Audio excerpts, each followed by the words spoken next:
Olá, alunos! Quem vos fala é o professor Marcelo Lima e hoje iremos falar da doença reumática conhecida como artrose, também chamada de osteoartrose ou osteoartrite. Alguns autores consideram o termo osteoartrite como um termo que se adequa mais à doença em um estágio mais avançado. Esse assunto iremos discutir mais adiante. O que seria artrose? Qual a sua definição?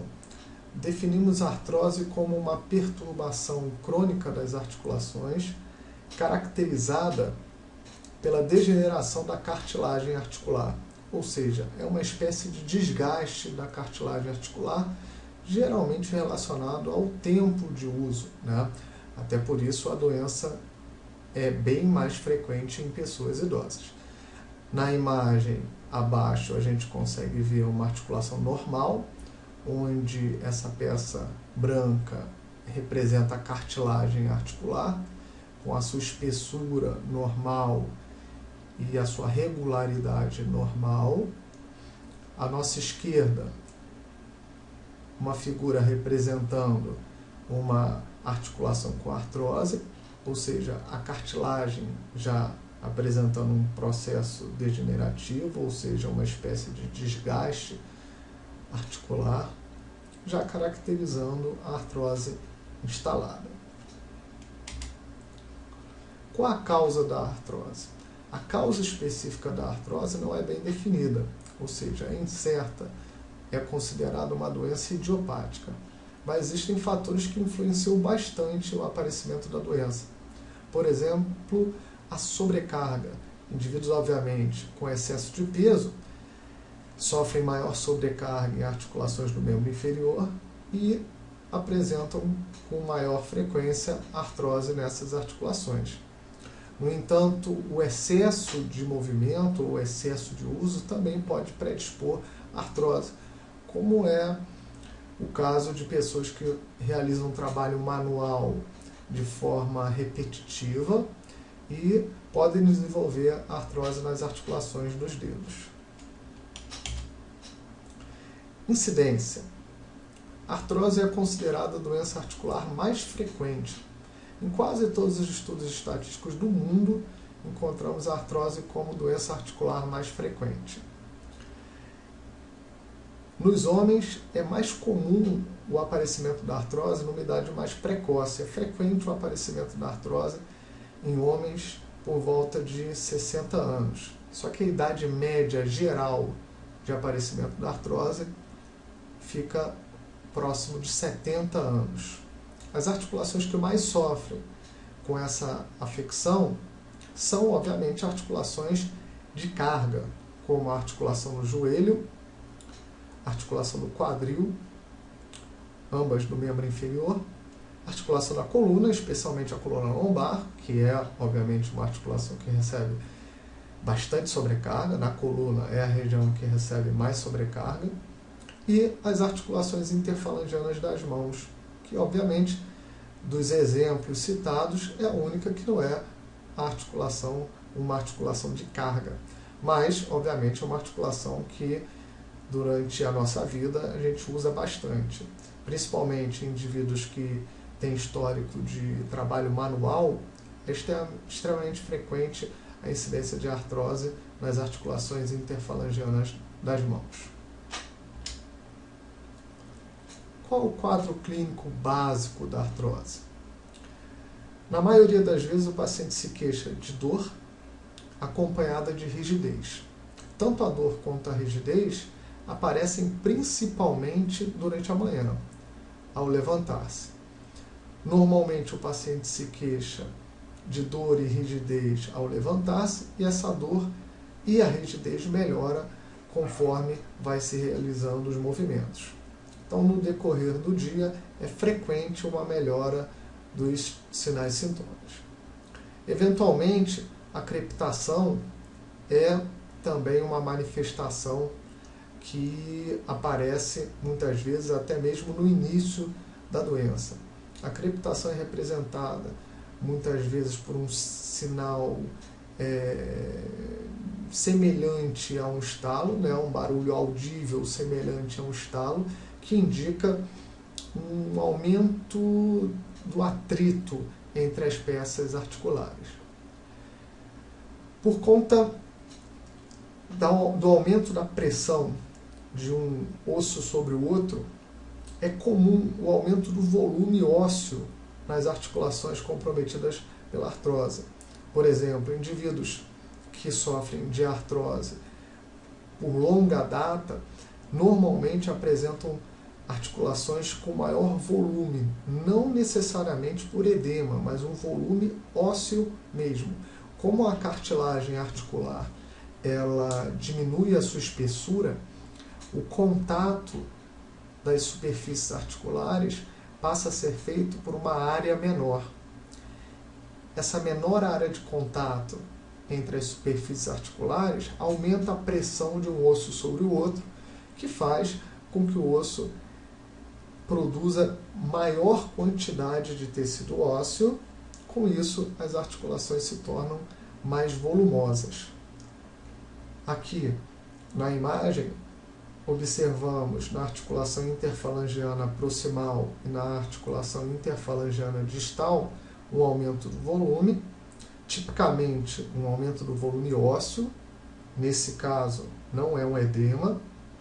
Em praticamente todas as articulações interfalangianas da mão dessa senhora, a gente consegue identificar um aumento do volume ósseo. Neste caso específico, ou seja, nas articulações da mão, podemos chamar esse aumento de volume de nódulos de Heberden e Bouchard.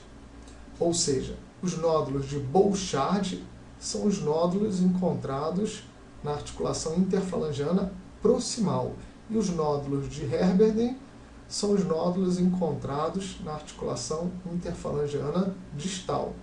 Repetindo, nódulos de Bouchard, interfalangiana proximal, nódulos de Heberden, interfalangiana distal.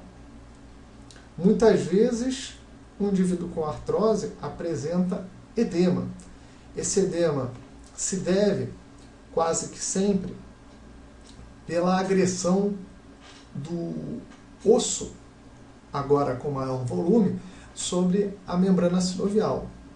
Esse edema, muitas vezes, se manifesta de forma mais evidente após um uso mais prolongado da articulação e normalmente cede com o desuso. Em muitos indivíduos que apresentam artrose com grande tempo de evolução, principalmente em articulações do membro inferior, em especial o joelho, é comum encontrarmos instabilidade articular. Essa instabilidade, muitas vezes, também contribui para o aumento da dor, gerando maior pressão na cápsula e principalmente na membrana sinovial, que são estruturas que possuem inervação considerável.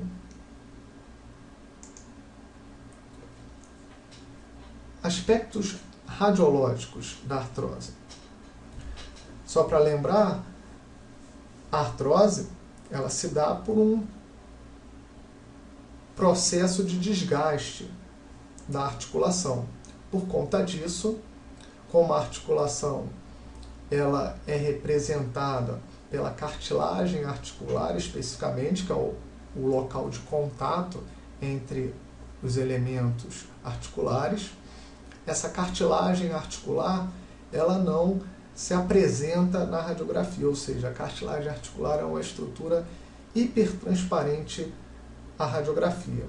Sendo assim, numa situação normal, não podemos visualizar uma cartilagem articular na radiografia. A zona de cartilagem geralmente é representada por um espaço negro, ou seja, um espaço escuro. Como essa cartilagem ela é degenerada, desgastada, uma das primeiras manifestações radiológicas que encontramos é a diminuição do espaço articular. Nessa articulação do joelho, a gente pode ver, por exemplo, o compartimento medial com espaço inexistente Já o compartimento lateral com espaço ainda parcialmente preservado, mas já diminuído. Isso mostra que a artrose está mais grave no compartimento medial e menos evidente no compartimento lateral.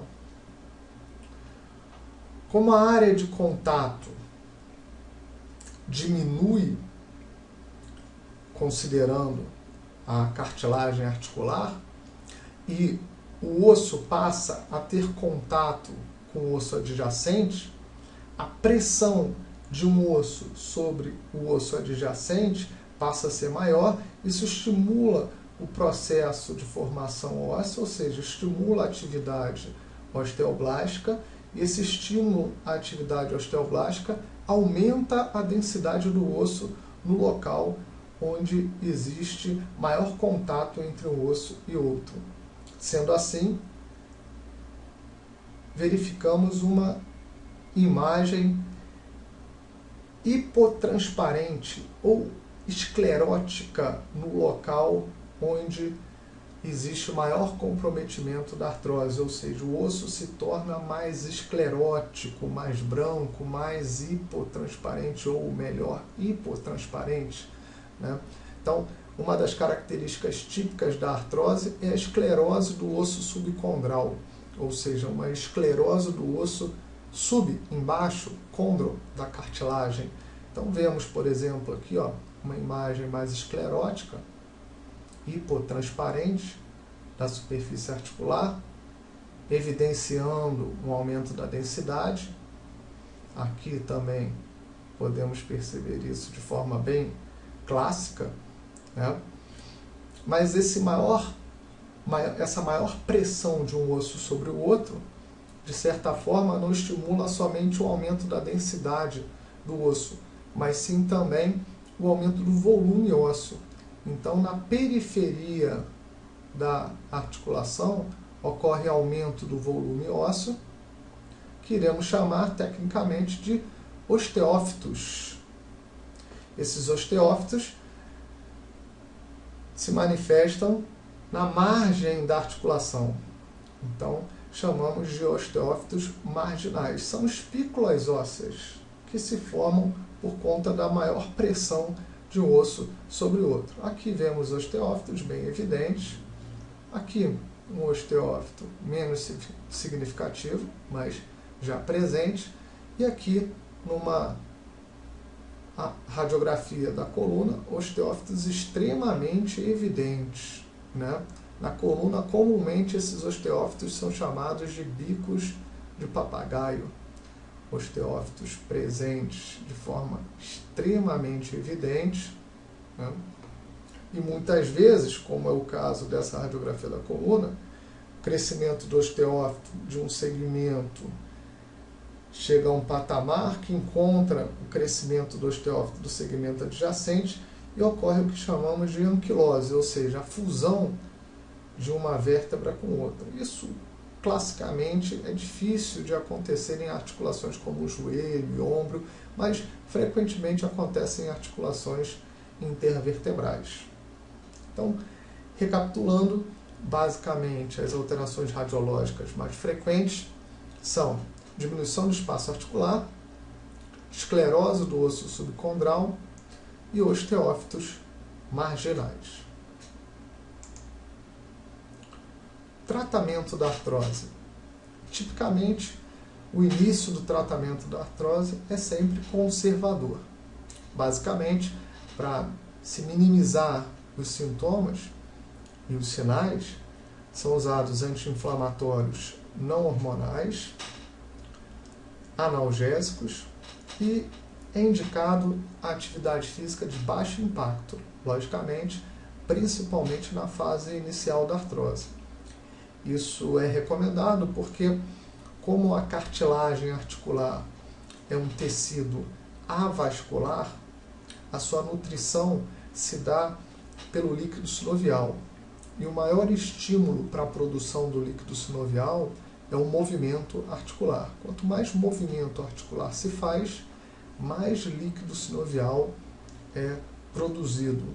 Sendo assim, o movimento deve ser estimulado para que a cartilagem tenha uma boa nutrição e, de certa forma, ela consiga sobreviver por mais tempo. Como normalmente os pacientes que sofrem de artrose são pacientes idosos, o recurso fisioterapêutico ou termoterapêutico mais recomendado é a hipertermoterapia, ou seja, o uso de calor. O calor normalmente diminui a rigidez e gera uma sensação de alívio à dor daquela articulação. Muitas vezes a hipertermoterapia não é recomendada, principalmente quando existe edema articular. O edema sugere um processo inflamatório ativo e, obviamente, não teremos indicação de uso de calor. Inclusive, uma discordância entre os autores se refere ao termo osteoartrite. Como a gente sabe que o sufixo "it" relaciona-se com o processo inflamatório, muitos autores consideram o termo osteoartrite aplicável somente no momento em que a artrose produz os chamados osteófitos, que por sua vez agridem mecanicamente a membrana sinovial, gerando um processo inflamatório, normalmente caracterizado com edema articular. Então, se identificamos um processo inflamatório ativo através de um edema, é possível que essa articulação não tenha uma indicação precisa de hipertermoterapia. O tratamento cirúrgico normalmente é indicado em casos em que o tratamento conservador não surte efeito. Vale lembrar que a artrose não tem cura, todo tratamento conservador é baseado na melhora, numa forma de amenizar os sinais e sintomas, e nenhum tipo de procedimento é feito com o objetivo de curar. Inevitavelmente, caso a artrose evolua para um quadro de extrema incapacidade física, o paciente poderá ser submetido a uma artroplastia. A artroplastia é um procedimento cirúrgico no qual são substituídos os elementos articulares, ou seja, as superfícies articulares comprometidas, por superfícies articulares sintéticas, geralmente compostas de titânio, é um metal, ou de polietileno, que é uma espécie de plástico mais rígido. No vídeo a seguir, iremos ver o processo cirúrgico de forma esquemática. Uma articulação no joelho, superfície branca representa a cartilagem articular ainda saudável.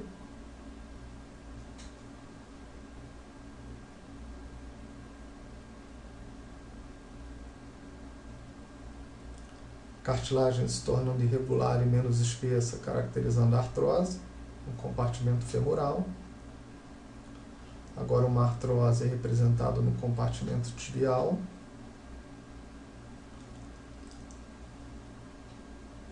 A representação da incisão cirúrgica.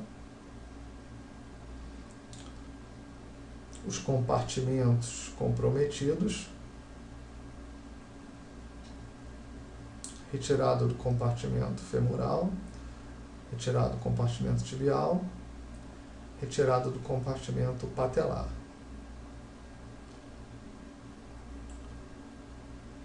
Componente femoral, componente tibial, componente patelar.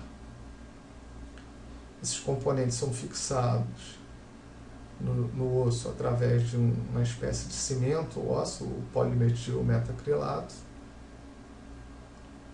E aqui uma radiografia representando o final do procedimento.